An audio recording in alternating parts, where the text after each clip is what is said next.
ସମସ୍ତଙ୍କର ଭାଙ୍ଗିବା ଦରକାର। ଖାଲି କେଦାରଖଣ୍ଡି କାହିଁ ଚାରିଆଡ଼େ ଜବରଦଖଲ ହେଇଛି, ଚାରିଆଡ଼େ ଇନକ୍ୱାରି କରି ଜବରଦଖଲ ଉଚ୍ଛେଦ କରିବା ଦରକାର। ଜବରଦଖଲ ନୁହଁ, ହତ୍ୟାକାରୀ ଯିଏ ଅପରାଧ କରୁଛି ତାଙ୍କ ଘରକୁ ବୁଲଡୋଜର ଚଢେଇକି ଭଙ୍ଗା ହଉଛି, ତାଙ୍କୁ ଧରିବା ଦରକାର।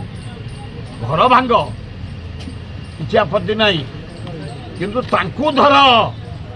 ସିଏ ମର୍ଡର କରିଛନ୍ତି, ତାଙ୍କୁ ଧର, ପନିଶମେଣ୍ଟ ଦିଅ, ତାହେଲେ ସରକାର ପ୍ରତି ଲୋକଙ୍କର ଆସ୍ଥା ରହିବ। ବ୍ରାଉନ ସୁଗର ଆଡ୍ଡା ବନିଯାଇଛି କେନ୍ଦ୍ରାପଲ୍ଲୀ ବସ୍ତି।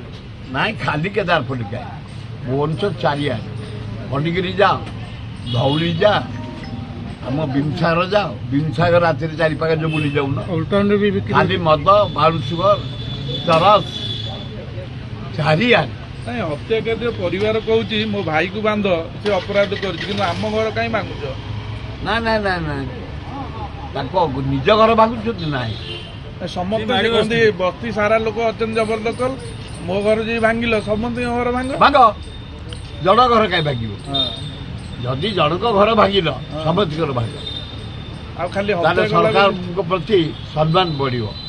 ଆଉ ମୋର ଇଣ୍ଟେନସନ ରାଗ ରହିଛି ଜଣଙ୍କ ଉପରେ, ତାରି ଘର ଭାଙ୍ଗିବା।